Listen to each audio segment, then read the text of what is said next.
ഇനി അങ്ങോട്ടൊരു മാസം ബീഫാണ് നമ്മുടെ താരം. ഇനി ബീഫ് പൊരിക്കുക, ബീഫ് കറി വെക്കുക, ബീഫ് അച്ചാറിടുക, ബീഫ് കൊണ്ട് പത്തലുണ്ടാക്കുക, ബീഫ് കൊണ്ട് പോളുണ്ടാക്കുക. എന്തെല്ലാം നമുക്ക് ഉണ്ടാക്കണം, എന്തെല്ലാം നമുക്ക് പരീക്ഷിച്ച് നോക്കണം. അതിനെല്ലാം നല്ലൊരവസരമായത്. അത്രയും ബീഫ് കിട്ടിയിട്ടുണ്ടാവും ഓരോ പുരയിലും.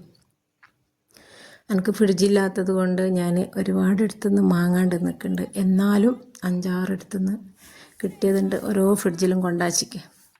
അപ്പം ഇന്ന് ഞാൻ ബീഫ് വെച്ചിട്ട് ഒരു പോള ഉണ്ടാക്കാമെന്ന് വിചാരിച്ച്.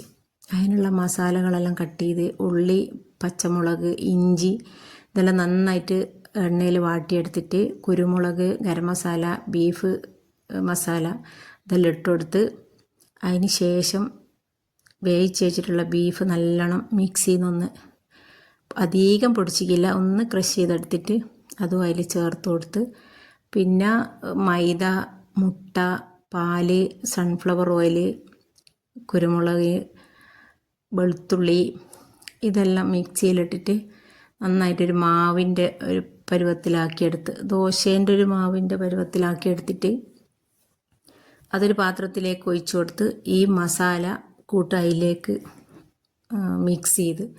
പക്ഷെങ്കിൽ നിങ്ങളൊരു കാര്യം ശ്രദ്ധിക്കേണ്ടതെന്ന് വെച്ചാൽ ഇത്രയും മസാല അതിലേക്ക് വേണ്ടിയില്ല. ഇത് ഞാൻ 2 പോളിൻ്റെ മസാല ഉണ്ടാക്കി വെച്ചതാണ്.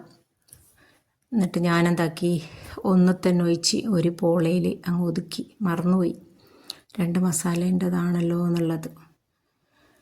അപ്പോൾ ഇത്ര വേണ്ട, അതുകൊണ്ട് ഇതൊന്ന് തിക്കായി പോയിട്ടുണ്ട്. ഒരുപാട് ബീഫ് നമുക്ക് കടിക്കുന്ന അത്ര ഇതുണ്ടാവില്ല, അല്ലെങ്കിൽ കൊയ്ക്കുമ്പോൾ തന്നെ മനസ്സിലാകുന്നുണ്ടല്ലോ ഇത് അധികം തിക്കായിട്ടുള്ളത് എന്ന്. അപ്പോൾ ഇതിങ്ങനെ ഒഴിച്ചു കൊടുത്ത് ഒരു 20-25 മിനിറ്റ് വെന്തതിന് ശേഷം ഞാനൊരു ഫ്രൈ പാൻ പലേക്ക് മറിച്ചിട്ടിട്ട് പിന്നെ അതിൻ്റെ മറുഭാഗവും വേവിച്ചെടുത്ത് അതെനിക്ക് കാണിക്കാൻ പറ്റിയിട്ടില്ല, ടൈമില്ലാത്തത് കൊണ്ട്. അപ്പോൾ ഇതാ ലാസ്റ്റ് ഫൈനൽ ഇങ്ങനെയായിട്ടുള്ളത്. അപ്പോൾ ഇന്നത്തെ വീഡിയോ ഇത്രയൊക്കെയുള്ളൂ. വീഡിയോ ഇഷ്ടമായാൽ ലൈക്ക് ചെയ്യുക, ഷെയർ ചെയ്യുക, സബ്സ്ക്രൈബ് ചെയ്ത് സപ്പോർട്ട് ചെയ്യുക.